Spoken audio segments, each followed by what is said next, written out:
ಹಾಗಲಕಾಯಿ ಪಲ್ಯ ಕಹಿ ಅಂತ ತುಂಬ ಜನ ಮನೇಲಿ ಮಾಡೋದೇ ಇಲ್ಲ. ಈ ವಿಧಾನದಲ್ಲಿ ಒಮ್ಮೆ ಟ್ರೈ ಮಾಡಿ ನೋಡಿ. ತುಂಬ ರುಚಿಯಾಗಿರುತ್ತೆ, ಸ್ವಲ್ಪನೂ ಕಹಿ ಆಗೋದಿಲ್ಲ, ಮಕ್ಕಳು ಕೂಡ ಇಷ್ಟಪಟ್ಟು ತಿಂತಾರೆ. ಎಲ್ಲರಿಗೂ ನಮಸ್ಕಾರ. ನಮ್ಮ ಚಾನಲನ್ನು ಸಬ್ಸ್ಕ್ರೈಬ್ ಮಾಡಿಕೊಳ್ಳದೇ ಇದ್ದರೆ ಸಬ್ಸ್ಕ್ರೈಬ್ ಮಾಡಿಕೊಳ್ಳಿ, ಸಪೋರ್ಟ್ ಮಾಡಿ, ಹಾಗೆ ಬೆಲ್ ಐಕಾನನ್ನು ಪ್ರೆಸ್ ಮಾಡಿ. ಪಲ್ಯಕ್ಕೆ ಬೇಕಾಗುವಂಥ ಪದಾರ್ಥಗಳು, ನಾನಿಲ್ಲಿ 1 kg ಹಾಗಲಕಾಯಿಯನ್ನು ತಗೊಂಡಿದ್ದೀನಿ. ಹಾಗಲಕಾಯಿಯನ್ನು ಹೇಗೆ ಕಟ್ ಮಾಡೋದು ಅಂತ ನೋಡೋಣ. ಇದರ ತೊಟ್ಟು ಮತ್ತು ತುದಿಯನ್ನು ಸ್ವಲ್ಪ ಕಟ್ ಮಾಡ್ಕೋಬೇಕಾಗತ್ತೆ. ಆ ನಂತರ ಈ ರೀತಿಯಾಗಿ ರೌಂಡ್ ಶೇಪಲ್ಲಿ ಕಟ್ ಮಾಡ್ಕೋಬೇಕಾಗತ್ತೆ. ಈ ರೀತಿ ರೌಂಡ್ ಶೇಪಲ್ಲಿ ಕಟ್ ಮಾಡಿಕೊಂಡ್ರೆ ತುಂಬ ಚೆನ್ನಾಗಿರುತ್ತೆ. ಇಲ್ಲ ಅಂತಂದರೆ ಚಿಕ್ಕ ಚಿಕ್ಕ ಪೀಸಸ್ಗಳನ್ನು ಕೂಡ ಮಾಡ್ಕೋಬೋದು. ಈ ರೀತಿ ರೌಂಡ್ ಶೇಪಲ್ಲಿ ಕಟ್ ಮಾಡಿದ ನಂತರ ಒಳಗಿರುವಂಥ ಬಲ್ತಿರೋವಂಥ ಬೀಜ ಏನಾದರೂ ಇದ್ದರೆ ಅದನ್ನು ಈ ರೀತಿಯಾಗಿ ತಕ್ಕೋಬೇಕು. ತುಂಬ ಈಸಿಯಾಗಿ ಕಟ್ ಮಾಡಿಕೊಂಡು ಈ ರೀತಿಯಾಗಿ ಸೀಡ್ಸ್ಗಳನ್ನೆಲ್ಲ ರಿಮೂವ್ ಮಾಡ್ಕೊಂಡ್ಬಿಡ್ಬೋದು. ಎಲ್ಲ ಹಾಗಲಕಾಯಿಗಳನ್ನು ಕಟ್ ಮಾಡಿಕೊಂಡು ಎತ್ತಿಟ್ಕೊಂಡಿದ್ದಾಗಿದೆ.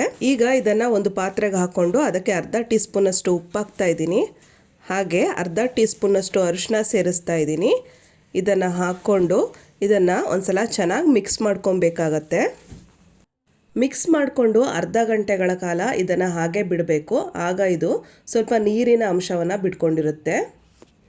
ನೋಡಿ, ಈಗ 1/2 hour ಅದನ್ನು ಹಾಗೆ ಎತ್ತಿಡ್ತಾ ಇದ್ದೀನಿ. ಈಗ ಬೇಕಾಗುವಂಥ ಪದಾರ್ಥಗಳನ್ನು ನೋಡ್ಕೊಳ್ಳೋಣ. ಇಲ್ಲಿ 2 ಈರುಳ್ಳಿಯನ್ನು, ಮೀಡಿಯಮ್ ಸೈಜ್ ಈರುಳ್ಳಿಯನ್ನು ಹೆಚ್ಚಿಟ್ಕೊಂಡಿದ್ದೀನಿ. ಸ್ವಲ್ಪ ಬೆಳ್ಳುಳ್ಳಿ, 1 ಗೆಡ್ಡೆ ಬೆಳ್ಳುಳ್ಳಿಯನ್ನು ಜಜ್ಜಿಟ್ಕೊಂಡಿದ್ದೀನಿ. ಸ್ವಲ್ಪ ಕರಿಬೇವಿನ ಸೊಪ್ಪು, ಅರ್ಧ ಬಟ್ಲಷ್ಟು ಕಾಯಿ ತುರಿ, ಸ್ವಲ್ಪ ಕೊತ್ತಂಬರಿ ಸೊಪ್ಪು, ಹಾಗೆ 2 ಟೊಮೊಟೊನ ಹೆಚ್ಚಿಟ್ಕೊಂಡಿದ್ದೀನಿ.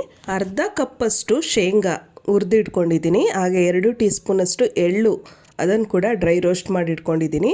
2 ಟೀ ಸ್ಪೂನಷ್ಟು ಖಾರದ ಪುಡಿ, 1 ಟೀ ಸ್ಪೂನ್ ಸಾಂಬಾರ್ ಪುಡಿ, ಹಾಗೆ 1 ಟೀ ಸ್ಪೂನ್ ಧನಿಯಾ ಪುಡಿನ ಒಂದು ಬೌಲಲ್ಲಿ ಹಾಕಿಟ್ಕೊಂಡಿದ್ದೀನಿ. 1 ಟೀ ಸ್ಪೂನ್ ಬೆಲ್ಲ, ಹಾಗೆ ಸ್ವಲ್ಪ ಹುಣಸೆ ಹಣ್ಣನ್ನು ನೆನೆಸಿಟ್ಕೊಂಡಿದ್ದೀನಿ. ಅಡುಗೆಗೆ ಎಣ್ಣೆ ಬೇಕಾಗುತ್ತೆ, ಹಾಗೆ ಸಾಸಿವೆ ಜೀರಿಗೆ ಬೇಕಾಗುತ್ತೆ, ರುಚಿಗೆ ತಕ್ಕಷ್ಟು ಉಪ್ಪು, ಇಷ್ಟು ಪದಾರ್ಥಗಳು ಬೇಕಾಗುತ್ತೆ.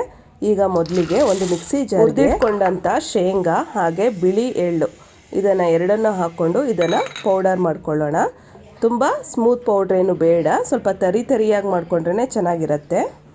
ಈಗ ಹಾಗಲಕಾಯಿಗಳನ್ನು ಸ್ವಲ್ಪ ಪ್ರೆಸ್ ಮಾಡಿ ಅದರಲ್ಲಿ ಎಕ್ಸ್ಟ್ರಾ ಮಾಯ್ಶ್ಚರ್ ಏನಾದರೂ ಇದ್ದರೆ ಅದನ್ನು ತೆಗಿಬೇಕಾಗತ್ತೆ.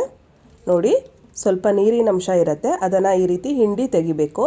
ಹೀಗೆ ಮಾಡೋದ್ರಿಂದ ಪಲ್ಯ ಕಹಿ ಆಗೋದಿಲ್ಲ. ನೋಡಿ, ಸ್ವಲ್ಪ ನೀರಿನ ಪ್ರಮಾಣ ಬಂದಿದೆ. ಈಗ ಒಂದು ಕಡಾಯಿಗೆ ಒಗ್ಗರಣೆ ಹಾಕ್ಕೊಳ್ಳೋಣ. ಎಣ್ಣೆ ಹಾಕ್ತಾ ಇದ್ದೀನಿ, 5-6 ಟೀ ಸ್ಪೂನಷ್ಟು ಎಣ್ಣೆ, ಸಾಸಿವೆ ಜೀರಿಗೆ ಹಾಕ್ಕೊಳ್ಳೋಣ. ಆನಂತರ ಕರಿಬೇವಿನ ಸೊಪ್ಪು ಹಾಗೆ ಜಜ್ಜಿಟ್ಕೊಂಡಂಥ ಬೆಳ್ಳುಳ್ಳಿ ಹಾಕ್ತಾ ಇದ್ದೀನಿ. ಇದನ್ನು ಹಾಕ್ಕೊಂಡು ಜೊತೆಗೆ ಈರುಳ್ಳಿನೂ ಕೂಡ ಸೇರಿಸ್ಕೊಂಡು ಫ್ರೈ ಮಾಡ್ಕೊಳ್ಳೋಣ. ಈರುಳ್ಳಿನ ಸ್ವಲ್ಪ ಫ್ರೈ ಮಾಡಿಕೊಂಡ್ರೆ ಸಾಕು, ಎಣ್ಣೆಯಲ್ಲಿ ಸ್ವಲ್ಪ ಚೆನ್ನಾಗಿ ಫ್ರೈ ಮಾಡಿಕೊಂಡ್ರೆ ಸಾಕಾಗುತ್ತೆ. ಆನಂತರ ಇದಕ್ಕೆ ಟೊಮೊಟೊ ಸೇರಿಸ್ಕೊಳ್ಳೋಣ. ಟೊಮೊಟೊ ಸೇರಿಸ್ಕೊಂಡು ಟೊಮೊಟೊ ಸ್ವಲ್ಪ ಮೆತ್ತಗಾಗಬೇಕು, ಅಲ್ಲಿವರೆಗೂ ಕೂಡ ಇದನ್ನು ಫ್ರೈ ಮಾಡ್ಕೊಳ್ಳೋಣ. ಈಗ ಇದಕ್ಕೆ ಹಾಗಲಕಾಯಿ ಸೇರಿಸ್ತಾ ಇದ್ದೀನಿ. ಎಲ್ಲ ಹಾಗಲಕಾಯಿ ಪೀಸಸ್ಗಳನ್ನು ಹಾಕ್ಕೊಂಡು ಇದನ್ನು ಎಣ್ಣೆಯಲ್ಲಿ ಚೆನ್ನಾಗಿ ಫ್ರೈ ಮಾಡಬೇಕಾಗತ್ತೆ. ಇದಕ್ಕೆ ಸ್ವಲ್ಪ ಉಪ್ಪು ಸೇರಿಸ್ತಾ ಇದ್ದೀನಿ. ಮೊದಲೇ ಅರ್ಧ ಟೀ ಸ್ಪೂನಷ್ಟು ಉಪ್ಪು ಹಾಗಲಕಾಯಿಗೆ ಹಚ್ಚಿಟ್ಟಿದ್ದೆ, ಈಗ 1 ಟೀ ಸ್ಪೂನಷ್ಟು ಉಪ್ಪು ಸೇರಿಸಿರ್ತೀನಿ. ನಂತರ ಇದನ್ನು ಒಗ್ಗರಣೆಯಲ್ಲಿ ಚೆನ್ನಾಗಿ ಮಿಕ್ಸ್ ಮಾಡಿಕೊಳ್ಳೋಣ.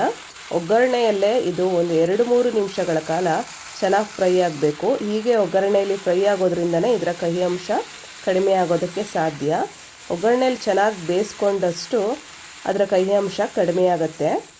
ಅದಕ್ಕೋಸ್ಕರ 2-3 ನಿಮಿಷಗಳ ಕಾಲ ಅದನ್ನು ಈ ರೀತಿಯಾಗಿ ಸೌಟಲ್ಲಿ ತಿರುಗಾಡ್ಸ್ಕೊತ ಫ್ರೈ ಮಾಡ್ತಾನೆ ಇರಬೇಕಾಗತ್ತೆ. ಇದರಲ್ಲೇ ಒಗ್ಗರಣೆಯಲ್ಲೇ ಅದು ಅರ್ಧ ಬೆಂದೋಗಿಬಿಡಬೇಕು, ಅಲ್ಲಿವರೆಗೂ ಅದನ್ನು ಫ್ರೈ ಮಾಡ್ಕೋಬೇಕು. ಈಗ ನೋಡಿ, ಒಂದು 3 ನಿಮಿಷ ಆದಮೇಲೆ ಇದಕ್ಕೆ ಖಾರ ಪುಡಿಯನ್ನು ಸೇರಿಸ್ತಾ ಇದ್ದೀನಿ. ಹಾಗೆ ಸಾಂಬಾರು ಪುಡಿ ಮತ್ತು ಧನಿಯಾ ಪುಡಿಯನ್ನು ಸೇರಿಸ್ತಾ ಇದ್ದೀನಿ. ಹಾಗೆ ಹುಣಸೆ ರಸ, ಸ್ವಲ್ಪ ಹುಣಸೆ ರಸನ ಸೇರಿಸ್ತಾ ಇದ್ದೀನಿ. ಇದಿಷ್ಟನ್ನು ಹಾಕ್ಕೊಂಡು ಇದಕ್ಕೆ ಸ್ವಲ್ಪ ಹಾಗಲಕಾಯಿ ಮುಳುಗೋಷ್ಟು ನೀರು ಹಾಕ್ಕೊಂಡು ಅದನ್ನು ಚೆನ್ನಾಗಿ ಮಿಕ್ಸ್ ಮಾಡ್ಕೋಬೇಕಾಗತ್ತೆ. ಇದನ್ನು ಒಂದ್ಸಲ ಚೆನ್ನಾಗಿ ಮಿಕ್ಸ್ ಮಾಡಿಕೊಂಡು ನಂತರ ಪ್ಲೇಟ್ ಮುಚ್ಚಿ ಮತ್ತೆ ಅದನ್ನು 4-5 ನಿಮಿಷಗಳ ಕಾಲ ಬೇಯಿಸ್ಕೋಬೇಕಾಗತ್ತೆ. ನೋಡಿ, ಈಗ ಹಾಗಲಕಾಯಿ ಚೆನ್ನಾಗಿ ಬೆಂದಿದೆ. ತುಂಬ ಮೆತ್ತಗಾಗೋವರೆಗೂ ಬೇಯಿಸ್ಕೊಳ್ಳೋದು ಬೇಡ, ಮೀಡಿಯಮ್ ಹದಕ್ಕೆ ಬೇಯಿಸ್ಕೊಂಡ್ರೆ ಸಾಕಾಗತ್ತೆ.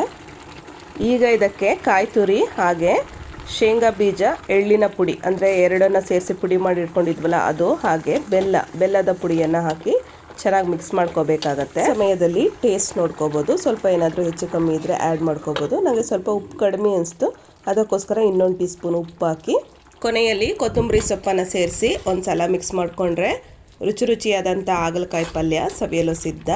ಈ ವಿಧಾನದಲ್ಲಿ ಮಾಡಿದರೆ ಖಂಡಿತವಾಗ್ಲೂ ಕೂಡ ಹಾಗಲಕಾಯಿ ಪಲ್ಯ ಸ್ವಲ್ಪನೂ ಕಹಿ ಅಂತ ಅನಿಸೋದೇ ಇಲ್ಲ. ನೀವು ಕೂಡ ಒಮ್ಮೆ ಟ್ರೈ ಮಾಡಿ, ಖಂಡಿತವಾಗಿಯೂ ನಿಮಗೂ ಕೂಡ ಇಷ್ಟ ಆಗುತ್ತೆ. ಚಪಾತಿ, ರೊಟ್ಟಿ, ಅನ್ನದ ಜೊತೆ ಕಲ್ಸ್ಕೊಂಡು ತಿನ್ನಲಿಕ್ಕೂ ಕೂಡ ತುಂಬ ರುಚಿ ಅನಿಸುತ್ತೆ. ಇವತ್ತಿನ ರೆಸಿಪಿ ಇಷ್ಟ ಆದರೆ ಲೈಕ್ ಮಾಡಿ, ಶೇರ್ ಮಾಡಿ, ಕಮೆಂಟ್ ಮಾಡಿ, ಹಾಗೆ ಸಬ್ಸ್ಕ್ರೈಬ್ ಮಾಡಿಕೊಳ್ಳೋದನ್ನು ಮರಿಬೇಡಿ. Thank you. Bye bye.